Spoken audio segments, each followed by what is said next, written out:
बहुत समय पहले की बात है। चंद्रलोक नाम का एक राज्य था। इस राज्य में एक अद्भुत वृक्ष था, चंद्रकल्प वृक्ष, जो महल के कुछ दूरी पर था।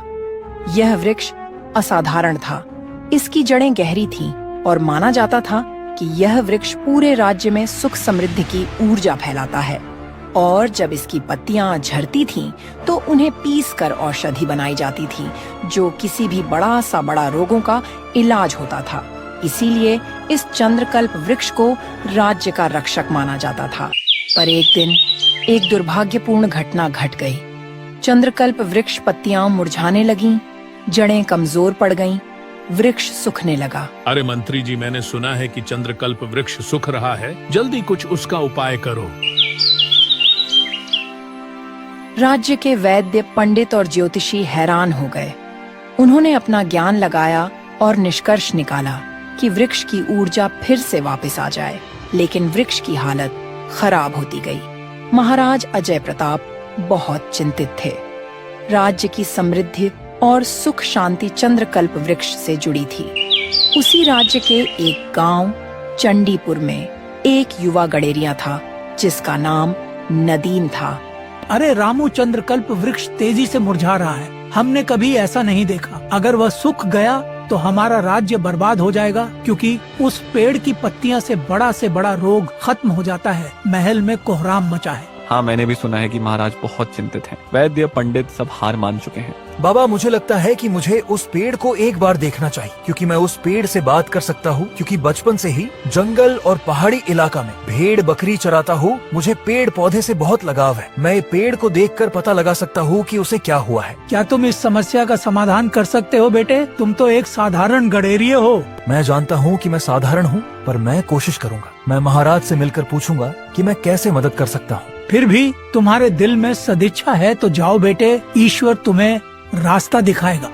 नदीम इतना कहकर गांव से राजमहल की ओर निकल पड़ता है।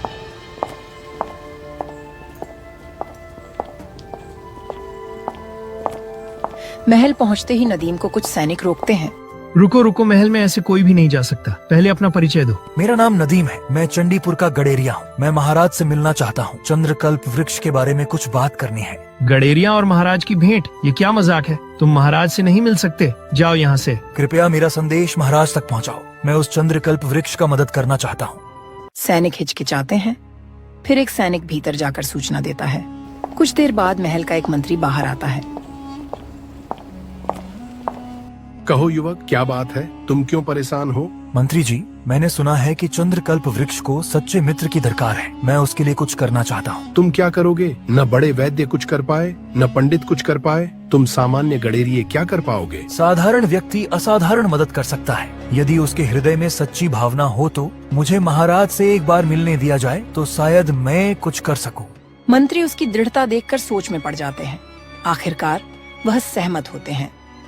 ठीक है, चलो मेरे साथ, महाराज स्वयं निर्णय लेंगे। मंत्री नदीम को अंदर ले जाते हैं, जहां महाराज अजय प्रताप चिंतित मुद्रा में बैठे थे। रानी विजय लक्ष्मी उनके पास खड़ी थी।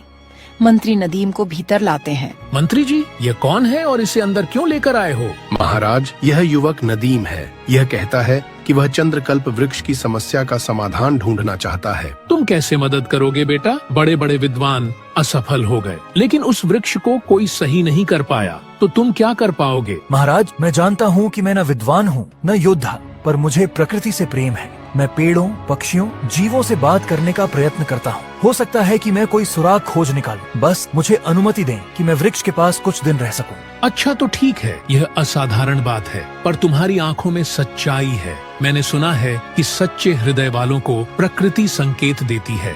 जाओ, वृक्ष के पास में रहो, वृक्ष के पास समय बिताओ, और यदि कोई मार्ग मिल जाए तो हमें बताना। ईश्वर तुम्हारे मार्ग में मदद करे पुत्र। तुम बहुत नेक दिल इंसान लग रहे हो। नदीम उस वृक्ष के पास जाता है।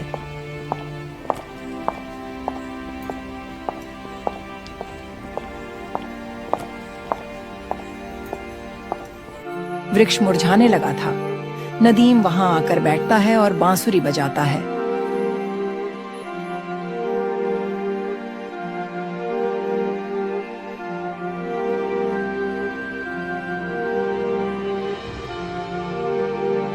रात और दिन उसके पास वक्त गुजारता है और वृक्ष से बातें करने की कोशिश करता है, मानो कोई जीवंत प्राणी हो। हे वृक्ष महाराज, मुझे संकेत दो, तुम्हें क्या चाहिए? तुम क्यों मुरझा रहे हो? मैं तुम्हारी मदद करना चाहता हूँ।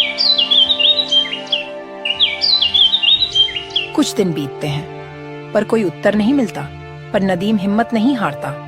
वह वृक्ष के आसपास की मिट्टी टटोलता है, जड़ों की ओर ध्यान देता है, सूक्ष्म परिवर्तनों का अवलोकन करता और पानी देता है। एक रात चांदनी के समय सो रहा था कि अचानक उसे एक स्वप्न आता है, एक विचित्र स्वप्न। वह देखता है कि वृक्ष की आत्मा एक वृद्ध ऋषि के रूप में प्रकट होती है। लंबी दाढ़ी, झुर्रियों भरा चेहरा, आंखों में करुणा। पुत्र, तुम मुझे पुकार रहे हो, मैं तुम्हें सुन रहा हूँ। आप वृक्ष की आत्मा है? मुझे विश्वास नहीं हो रहा है। हाँ, मैं इस वृक्ष का जीवन स्रोत हूँ। मैं थक गया हूँ, कमजोर पड़ गया हूँ, क्योंकि मुझे कोई सच्चा मित्र नहीं मिल रहा है। मित्र? मैंने सुना है पर समझ नहीं पाया कि एक वृक्ष को मित्र की क्या जरूरत। ताकि वह मेरा दर्द समझे, मेरी देखभाल करे, मेरे अस्तित्व को पहचान दे। अब तक लोग मुझसे औषधि लेते रहे, मेरी छाया में आराम करते रहे, पर किसी ने मेरे मन का दुख न समझा। मैं अकेला हूँ, मैं प्रकृति के संतुलन से जुड़ा हूँ, पर अब संतुलन बिगड़ रहा है। मुझे एक ऐसा मित्र चाहिए जो मेरे लिए कुछ त्याग कर सके, मेरे साथ चल सके, मुझे नई ऊर्जा दे सके। मैं तुम्हारे साथ हूँ मित्र। मैं तुम्हारे लिए क्या कर सकता हूँ बताओ? अब से मैं तुम्हारा मित्र हूँ। तो ठीक है मित्र। उत्तर मोती में छिपा है। 3 मोती जो अलग अलग स्थानों पर हैं। वे मोती मेरे लिए नई ऊर्जा का संचार करेंगे, पर उन्हें पाना आसान नहीं है। क्या तुम इसके लिए तैयार हो? मैं तैयार हूँ मित्र, बताओ मुझे क्या करना है। तो ठीक है। पहला मोती निर्मल नदी के उस पार कंचन वन में है, जिसे एक दानवी गिरगिट निगलकर सोया पड़ा है। दूसरा मोती रुद्र गुफा में छिपा है, जहाँ एक रहस्यमयी आवाज तुमसे सत्य उगलवाएगी। तीसरा मोती बर्फीली पहाड़ पर है, जहाँ बर्फ की देवी की परीक्षा देनी होगी। तीनों मोती प्राप्त कर लाओ और उन्हें मेरी जड़ के समीप प्रत्यारोपित करो, तब मुझे नया जीवन मिलेगा। और हाँ, इस कार्य के लिए तुम्हें साहस, सत्यनिष्ठा और त्याग की जरूरत होगी। तभी नदीम का स्वप्न टूट जाता है। नदीम जाग उठता है।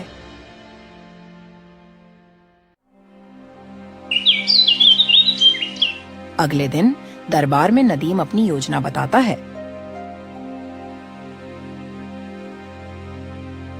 तो तुम्हें 3 मोती खोजनी है, लेकिन वह कहाँ मिलेगी? महाराज, निर्मल नदी पार, कंचन वन, रुद्र गुफा और बर्फीली पहाड़ पर। वहाँ पर मुझे अकेले जाना होगा। ये बहुत खतरे से भरा है। दानवी गिरगिट, रहस्यमयी आवाज, बर्फ की देवी, ये सब तुम कैसे करोगे? मैं जानता हूँ आसान नहीं है, पर मैं कोशिश करूँगा। वृक्ष हम सब के लिए महत्वपूर्ण है। मैं अपने प्राण भी दांव पर लगाने को तैयार हूँ। बेटा, यह कठिन यात्रा है, पर हमारे पास और कोई उपाय भी नहीं है। मैं तुम्हें आशीर्वाद देती हूँ कि तुम सफल होकर आओगे। अच्छी बात है। हम तुम्हें भोजन, पानी और एक घोड़ा देंगे। यदि कोई और सहायता चाहिए तो बताओ। बस इतना ही पर्याप्त है महाराज। अपने हृदय में विश्वास लिए मैं निकलूंगा। अब मुझे इजाजत दीजिए।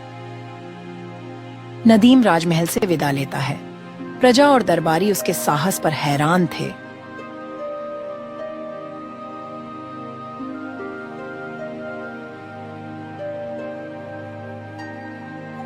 जाते जाते कुछ दिन की यात्रा के बाद नदीम निर्मल नदी के तट पर पहुंचता है। यह नदी क्रिस्टल जैसी साफ थी, पर पार करने के लिए पुल या नौका नहीं था। नदी के किनारे उसे एक बूढ़ा मछुआरा मिलता है और कृषकाय छोटी नौका के पास बैठा हुआ था। वह उसके पास जाता है।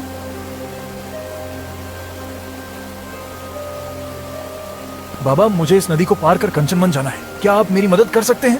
कंचनवन? वहाँ तो दानवी गिरगिट सोया पड़ा है, वहाँ कोई नहीं जाता। तुम क्यों जाना चाहते हो वहाँ? मुझे एक मोती चाहिए। वह मोती एक वृक्ष के लिए आवश्यक है, जो हमारे राज्य की रक्षा करता है। अच्छा, तो तुम ऐसा पुण्य काम कर रहे हो। मैं तुम्हें पार करा दूंगा, लेकिन तुम्हें सावधान रहना होगा। दानवी गिरगिट तुम्हें देखे इससे पहले मोती को निकालकर वहाँ से निकलना होगा। नदीम नाव पर चढ़ता है और मछुआरा उस पार ले जाता है।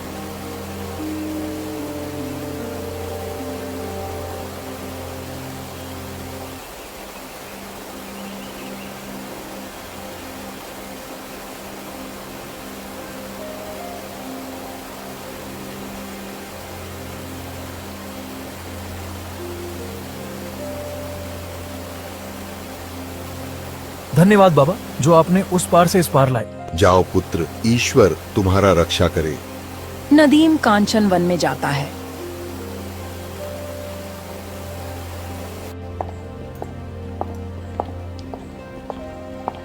वह देखता है कि सब शांत है। बीच में एक विशाल गिरगिट पत्थर जैसे चट्टान पर सोया पड़ा था। उसका रंग काला था, आंखें बंद थीं और गिरगिट के मुंह के पास एक छोटी दरार जैसी दिखाई दे रही थी। शायद गहरी नींद में वह मुंह खोले सो रहा था। अगर मैं हिंसा से मोती लूंगा तो शायद गलत होगा। मुझे कोई और उपाय करना चाहिए। नदीम धीमे से आगे बढ़कर गिरगिट के मुंह से मोती निकाल लेता है। पहले मोती को सुरक्षित अपने थैले में रखकर वहां से निकल जाता है नदीम।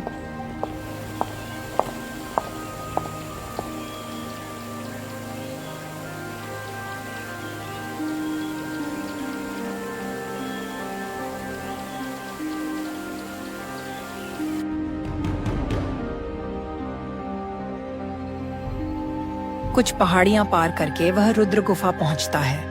यह गुफा एक नीरव घाटी में स्थित थी, अंधेरी, डरावनी और गहरे पत्थरों से बनी। वह गुफा के मुख पर पहुंचता है। भीतर से एक गूंजती आवाज आती है, मानो कोई गहरी अंधेरी सुरंग के अंत से बोल रहा हो। तुम कौन हो और यहाँ क्या खोज रहे हो? मैं एक मोती खोज रहा हूँ जो इस गुफा में छिपा है। मोती चाहिए? ये सब आसानी से नहीं मिलता। पहले सत्य की परीक्षा तुम्हें देनी होगी। 2 द्वार हैं, दाईं और बाईं ओर। एक द्वार से असली मोती का कमरा है, दूसरे से अग्निकुंड है जो झूठे व्यक्ति को भस्म कर देगा। तुम सच बोलते हो या झूठ? सब साबित करो। मैं सच बोलता हूँ। मैं वृक्ष की भलाई के लिए मोती लेने आया हूँ। मैं किसी स्वार्थ के लिए नहीं आया हूँ। सिर्फ कहने से नहीं होता, तुम्हें साबित करना होगा। बताओ, क्या तुमने कभी स्वार्थ किया है या तुमने कभी किसी को धोखा दिया है? नदीम सोचने लगता है।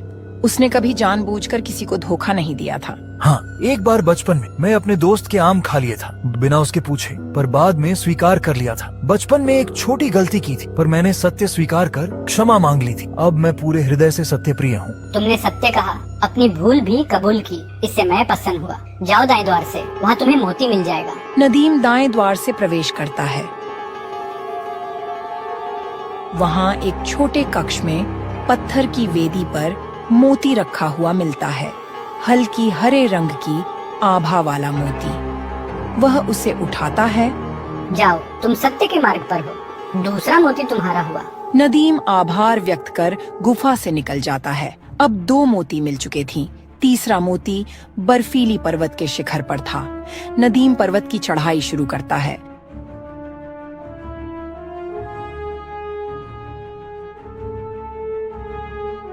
रास्ते में उसे बर्फीली चट्टानों से पार होना था। वह चढ़ते चढ़ते शिखर के नजदीक पहुंचता है। वहां एक गुफा जैसी संरचना थी। गुफा के अंत में एक बर्फ की वेदी पर बर्फ देवी की मूर्ति थी। नदीम देवी के सामने हाथ जोड़कर खड़ा हो जाता है। हे बर्फ की देवी, मुझे तीसरा मोती चाहिए ताकि मैं वृक्ष को बचा सकूं। मोती पाना आसान नहीं है राजन।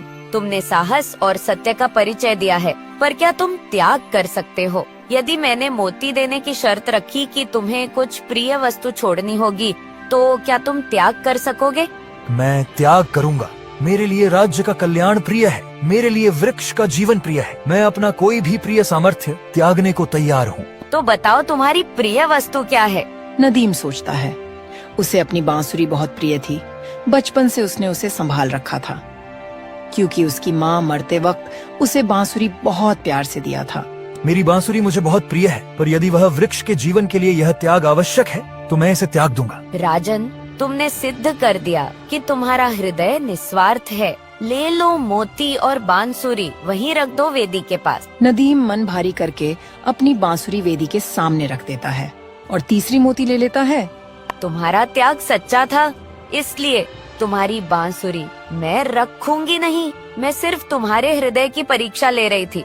अपना त्याग दिखाने के लिए तैयार होना ही काफी था। बांसुरी तुम्हारे त्याग के प्रमाण के रूप में शुद्ध हो गई है। अब वह कभी टूटेगी नहीं और सदैव मधुर सुर देगी। अपनी बांसुरी वापस ले लो और जाओ, तुम्हारा कल्याण हो। नदीम प्रसन्न होकर बांसुरी उठा लेता है, मोती भी ले लेता है।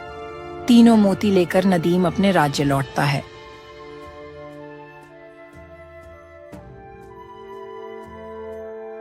लंबी यात्रा के बाद वह महल पहुंचता है। महल में सब उत्सुक थे। आ गए पुत्र, क्या हुआ? तुम्हें तीनों मोती मिली कि नहीं? हाँ महाराज, ये रहे तीनों मोती, मैंने अपने थैला में रखा है। बहुत अच्छा बेटा, हमें तुम पर नाज है। अब हमें क्या करना होगा? महाराज, वृक्ष की जड़ के पास इन्हें प्रत्यारोपित करना होगा। वृक्ष की आत्मा ने यही कहा था। सभी लोग उस पेड़ के पास जाते हैं।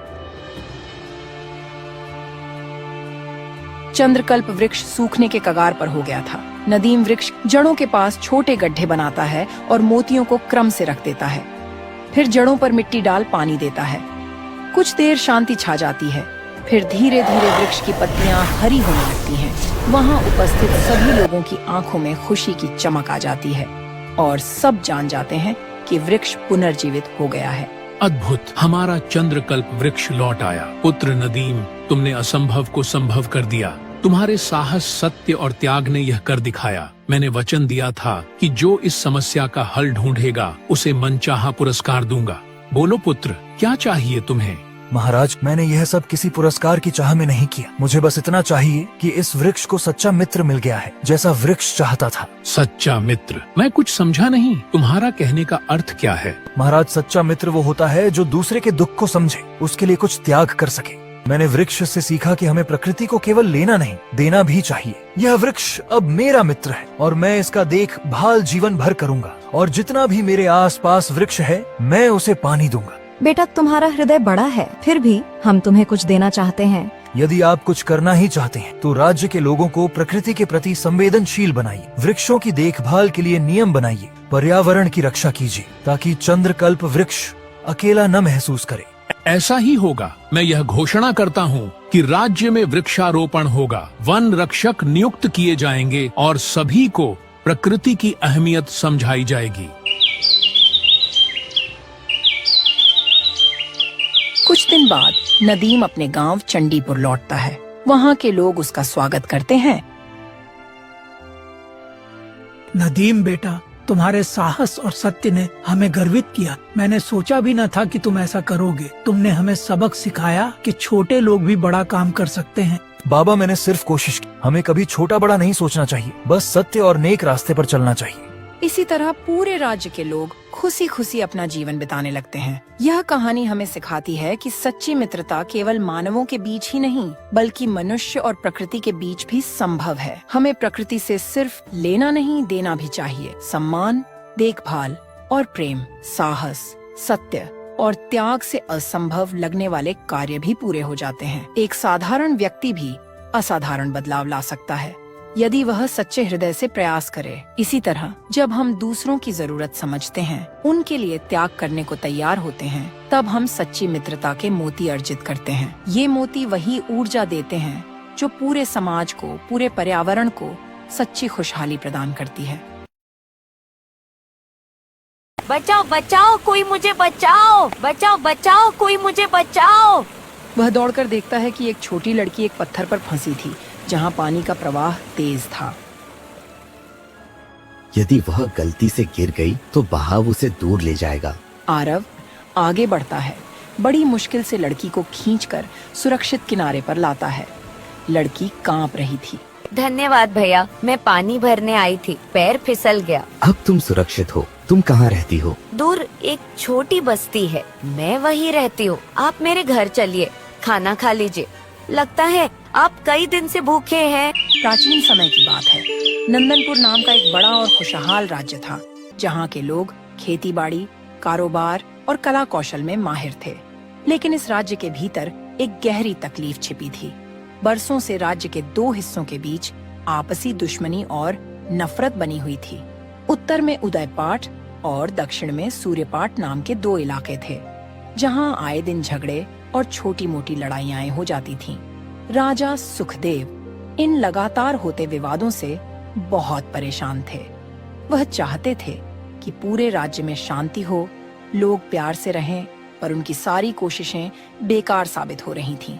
राजमहल में एक पुरानी कहानी प्रचलित थी कि जब राज्य के पहले राजा महाराज राम विजय का दौर था, तब एक जादुई तलवार बनाई गई थी, अखंड सुदर्शन तलवार, जो राज्य में मेल जोल और शांति बनाए रखती थी। जब तक वह तलवार सही सलामत थी, राज्य में कभी झगड़े नहीं हुए। लेकिन एक भयानक जंग के दौरान वह तलवार टूट गई और तब से लोगों के बीच आपसी दुश्मनी बढ़ती चली गई। यह कहा जाता था कि अगर कोई उस टूटी तलवार के टुकड़ों को फिर से जोड़ दे तो तलवार की जादुई ताकत वापस आ जाएगी और राज्य में फिर से प्यार और भाईचारा लौट आएगा। उस तलवार की धातु में ऐसी अनोखी शक्ति थी जिसे केवल वही इंसान फिर से जोड़ सकता था, जिसके दिल में ज्ञान, समझ, त्याग और प्रेम की रोशनी जलती हो।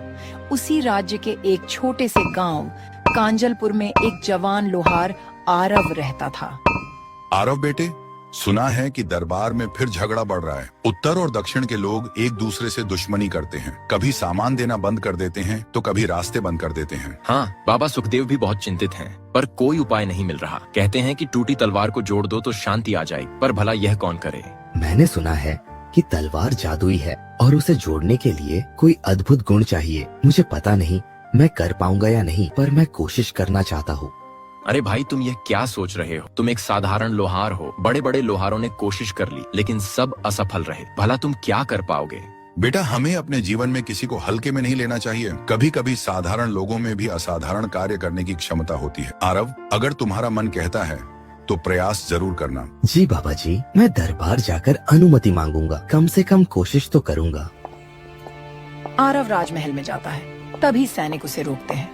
रुको, तुम कौन हो और यहाँ क्यों आए हो? मैं आरव हूँ, कांजलपुर का लोहार हूँ। मुझे महाराज से भेंट करनी है। मैं टूटी तलवार के बारे में बात करना चाहता हूँ। टूटी तलवार? उसे तो बड़े बड़े लोहार और जादूगर और महान शक्तिशाली ऋषि मुनि नहीं जोड़ पाए, तो तुम उसके बारे में क्या जानने आए हो? तुम्हें उससे क्या लेना देना? चले जाओ यहाँ से, नहीं तो तुम्हें बंदी बना लिया जाएगा और कारागार में डाल दिया जाएगा। मैं कोशिश करना चाहता हूँ उसे जोड़ने की। थोड़ी देर बाद एक मंत्री बाहर आता है। चलो अंदर, महाराज स्वयं सुनेंगे तुम्हारी बात। आरव मंत्री के साथ अंदर जाता है। दरबार में महाराज सुखदेव सिंहासन पर बैठे थे। रानी पद्मिनी पास में खड़ी थी। कहो युवक, तुम्हारी आंखों में जिज्ञासा है, इच्छा है, तुम क्या कहना चाहते हो? महाराज, मैंने सुना है कि अखंड सुदर्शन तलवार टूटी पड़ी है, उसे जोड़ने से शांति लौटेगी। मैं लोहार हूँ, मैं उसे जोड़ने की कोशिश करना चाहता हूँ। आरव को इतना कहते ही सभी लोग असमंजस पे पड़ जाते हैं कि यह साधारण लड़का तलवार को कैसे जोड़ पाएगा। आरव, इस कार्य में बड़े बड़े विफल हुए हैं, तुम में ऐसा क्या है जो तुम्हें सफल करेगा? मुझे नहीं पता महाराज, पर मैं यह जानता हूँ कि मैं अपनी संपूर्ण निष्ठा, समर्पण और प्रेम इस कार्य में लगा दूंगा। हमारे राज्य को शांति चाहिए और मुझे लगता है कि कोई न कोई रास्ता जरूर निकलेगा। राजन, तुम्हारी बातें सुनकर प्रसन्नता हो रही है। कम से कम तुम प्रयास करने के लिए सोच तो रहे हो। तो ठीक है, तुम्हें अनुमति है। तलवार के दोनों खंड हमने महल के गुप्त कक्ष में सुरक्षित रखे हैं, लेकिन याद रहे यह सरल नहीं होगा। तलवार में प्राचीन जादुई ऊर्जा है। उसे जोड़ने के लिए सिर्फ हथौड़ा और आग पर्याप्त नहीं। तुम्हें एक यात्रा पर निकलना होगा। 3 वस्तुएं खोजनी होंगी जो तलवार के धातु को पुनर्जीवित करेंगी। यह 3 वस्तुएं आज तक कोई नहीं ला पाया। कैसी वस्तुएं हैं महाराज? पहली वस्तु निर्मल जल बूंद, जो उत्तर की पहाड़ियों में बहने वाली एक झरने से मिलती है। वह झरना मानव की करुणा से प्रकट होता है। दूसरी वस्तु सत्य का धातु कण, जो दक्षिणी मरुस्थल के अंत में स्थित एक प्राचीन खदान में मिलता है। तीसरी वस्तु त्याग की अग्नि, जो एक दूरस्थ जंगल के साधु के आश्रम में जागृत होती है, जहाँ अपने प्रिय को त्याग कर अग्नि प्रज्वलित करनी पड़ती है। अगर तुम यह तीनों वस्तुएं ला सको तो हम तलवार तुम्हें देंगे। तुम अपनी कला आजमा सकते हो। आरव प्रणाम करता है और दरबार से निकलकर उत्तर की ओर यात्रा पर चल पड़ता है।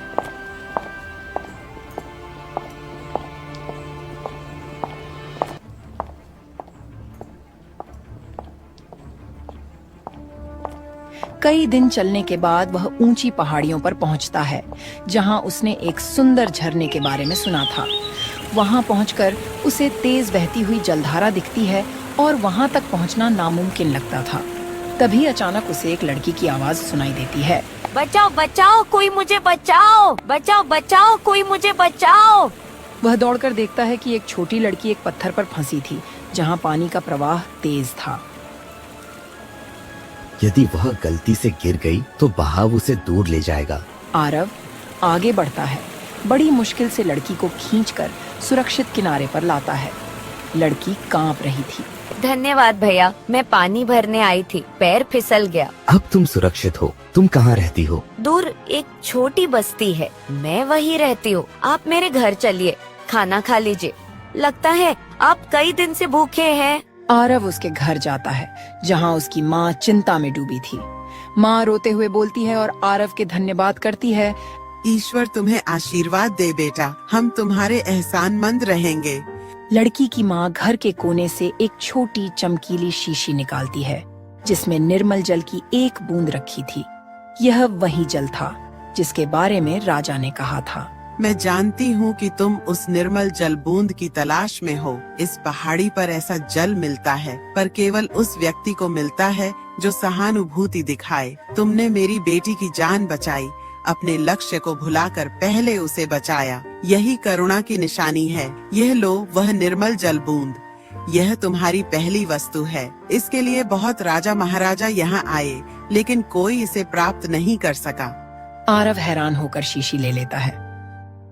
हे देवी, आपको कैसे पता कि मुझे इसकी जरूरत है? जगत में सब आपस में जुड़ा है बेटा। बहादुरी दिखाने वाले को प्रकृति भी मदद करती है। जाओ आगे बढ़ो। आरव आभार व्यक्त कर आगे बढ़ता है।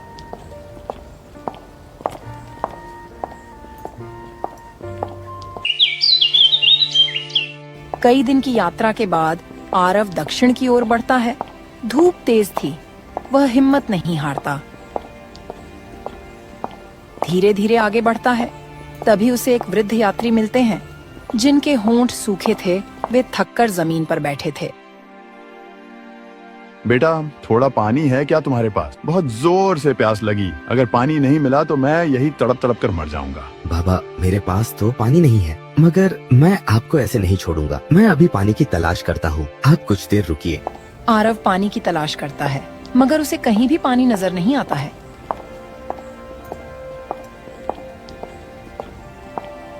वह कुछ दूर और जाता है। तभी उसे एक छोटा तालाब नजर आता है। वह पानी जल्द से ले लेता है।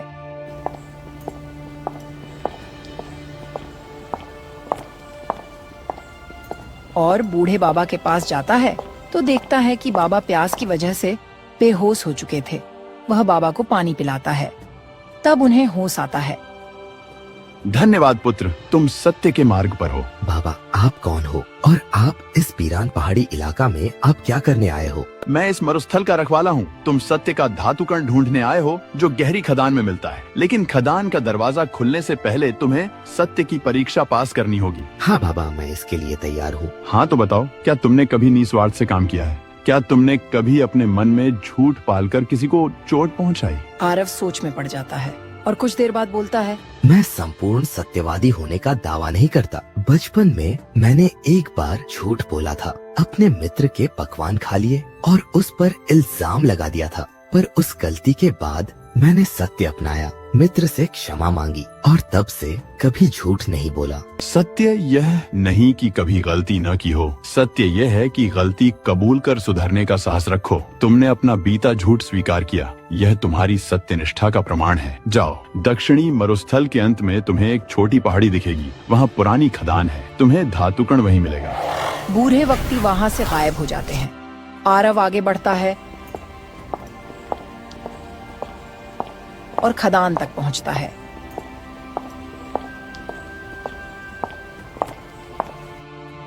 खदान गहरी थी, अंदर अंधेरा था। एक स्थान पर उसे धातु का एक छोटा कण मिलता है, मानो सत्य के प्रकाश था। वह कण आरव उठा लेता है। अब तीसरी वस्तु ढूंढनी थी, जो कि त्याग की अग्नि थी। यह पश्चिम के जंगल में एक साधु के आश्रम में मिलती थी।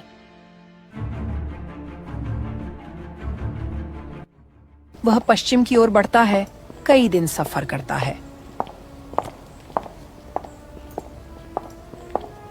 वह एक साफ जगह पहुंचता है, जहां एक छोटी कुटिया और साधु दिखाई देते हैं, जो गहरी धुन रमाए आंखें बंद करके बैठे थे। स्वामी जी, मैं त्याग की अग्नि लेने आया हूँ। तलवार जोड़कर राज्य में शांति लाना चाहता हूँ। साधु आंखें खोलते हैं, उनका चेहरा खुशी से भरा था। अच्छा, त्याग की अग्नि चाहिए? आसान नहीं। त्याग की अग्नि तब जलती है जब कोई व्यक्ति अपने प्रिय चीज का त्याग करे। मेरे पास कीमती कुछ नहीं है स्वामी जी, मैं साधारण लोहार हूँ। मेरे पास बस मेरे औजार, मेरा हथौड़ा, मेरी बिलौरी पत्थर है जिस पर मैं धातु गर्म करता हूँ। सब साधारण है। अपने हृदय को टटोलो। ऐसी कौन सी वस्तु है जो तुम्हारा अत्यंत प्रिय है? आरव सोचता है। उसे अपनी माँ द्वारा दी गई एक पुरानी अंगूठी याद आती है, जो वह हमेशा अपने पास रखता था। वह अंगूठी उसकी माँ की अंतिम निशानी थी। उसकी माँ बचपन में ही चल बसी थी और इस अंगूठी को देखकर उसे माँ की याद आती थी। आरव मन में दर्द महसूस करता हुआ, मेरे पास मेरी माँ की दी हुई एक अंगूठी है। यह मेरी माँ की अंतिम निशानी है। इसे मैं कभी नहीं छोड़ना चाहता। त्याग का अर्थ इसी दर्द में है। यदि तुम त्याग कर सको तो अग्नि प्रकट होगी। आरव की आंखें नम हो जाती हैं। माँ की यादों से भरी अंगूठी त्यागना सरल नहीं था, पर राज्य का हित बड़ा था। हजारों लोगों की शांति इससे जुड़ेगी। वह धीरे से अंगूठी निकालता है और साधु के सामने रख देता है। माँ, मुझे माफ करना, पर यह त्याग जरूरी है। अचानक एक चमत्कार होता है। कुटिया के सामने जमीन पे एक छोटा अग्निकुंड प्रकट होता है, जिसमें सुनहरी ज्वालाएं उठती हैं। यह त्याग की अग्नि थी। साधु मुस्कुराते हैं। अंगूठी अग्नि में लुप्त हो जाती है। अग्नि अब तुम्हारी है। आगे बढ़ो पुत्र। त्याग की अग्नि से ही तलवार का जुड़ाव संभव होगा। आरव अग्नि को एक छोटी जादुई कटोरी में कैद कर लेता है, जो साधु ने उसे दी। मन भारी था, पर कर्तव्य की भावना प्रबल थी। तीनों वस्तुएं, निर्मल जलबूंद, धातु कण, त्याग की अग्नि लेकर आरव लंबी यात्रा के बाद नंदनपुर लौटता है।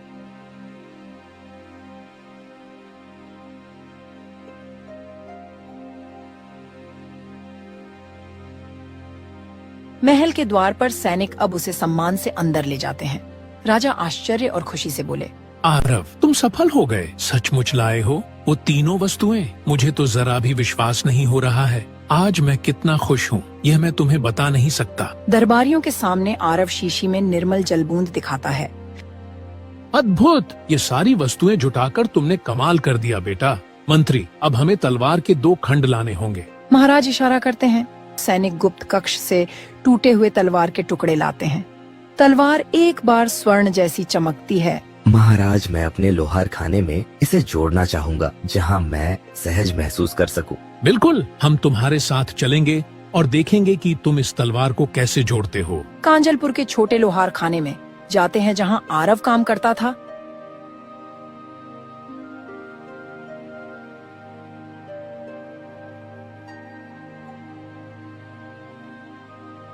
एक साधारण भट्टी में डालता है और हथौड़ा मारता है। महाराज, रानी, मंत्री पास खड़े देखते हैं। गांव वाले भी एकत्र थे। सब उत्सुकता से देख रहे थे कि क्या होगा। आरव हथौड़ा उठाकर धातु पर चोट करता है। कुछ देर में तलवार एक टुकड़े में आ जाती है। उसकी चमक लौटने लगती है। अब तलवार पूरी तरह जुड़ गई थी। राजा ये देखकर बहुत खुश हुआ। मुझे लग रहा है कि मानो मेरे सर से बोझ हट गया हो। यह तलवार अब अखंड है और इसकी ऊर्जा शांति का संदेश दे रही है। उसी क्षण राज्य के उत्तर और दक्षिण पक्षों में कुछ अद्भुत होता है। लोग जो कल तक दुश्मनी पाले थे, उन्हें मन में एक नई कोमल भावना महसूस होती है। विरोधी धुंध की तरह छूटने लगता है और एक दूसरे के प्रति समझ, करुणा और विश्वास पनपने लगते हैं। यह खबर फैल जाती है कि तलवार जुड़ गई है। लोग मेल मिलाप करने लगते हैं। यह तो चमत्कार है। तलवार की ऊर्जा पूरे राज्य में बह गई है। हमने जो सदियों से चाहा, वह आज संभव हुआ। आरव, तुमने सिद्ध कर दिया कि अच्छे गुण, त्याग, सत्य और करुणा से बड़ा कोई बल नहीं होता है। मैं तुम्हें राजकीय सम्मान देता हूँ। आरव, मांगो, जो मांगना चाहते हो वह मांगो। आधा राज्य भी मांगोगे तो वो भी कम होगा। महाराज, मुझे कुछ भौतिक इनाम नहीं चाहिए। मेरा इनाम यही है कि हमारा राज्य फिर से शांति से जी सके। हाँ, यदि आप कुछ करना चाहते हैं तो राज्य में शिक्षा और सद्भावना को बढ़ावा दें। सुनिश्चित करें कि बच्चों को बचपन से ही करुणा, सत्य और त्याग का महत्व सिखाया जाए। एक ऐसा विद्यालय खोलिए जहाँ शास्त्रों के साथ मानवीय मूल्यों की शिक्षा मिले। ऐसा ही होगा। हम राज्य में नैतिक शिक्षा के केंद्र स्थापित करेंगे, ताकि आने वाली पीढ़ियां तलवार पर निर्भर न रहें, बल्कि स्वयं अपने भीतर के गुणों से शांति कायम करें। हम त्याग की अग्नि, सत्य के धातुकण और निर्मल जल बूंद का अर्थ समझ गए हैं। यह तीनों मानवीय गुणों के प्रतीक हैं। कुछ दिन बाद आरव अपने गांव लौटता है।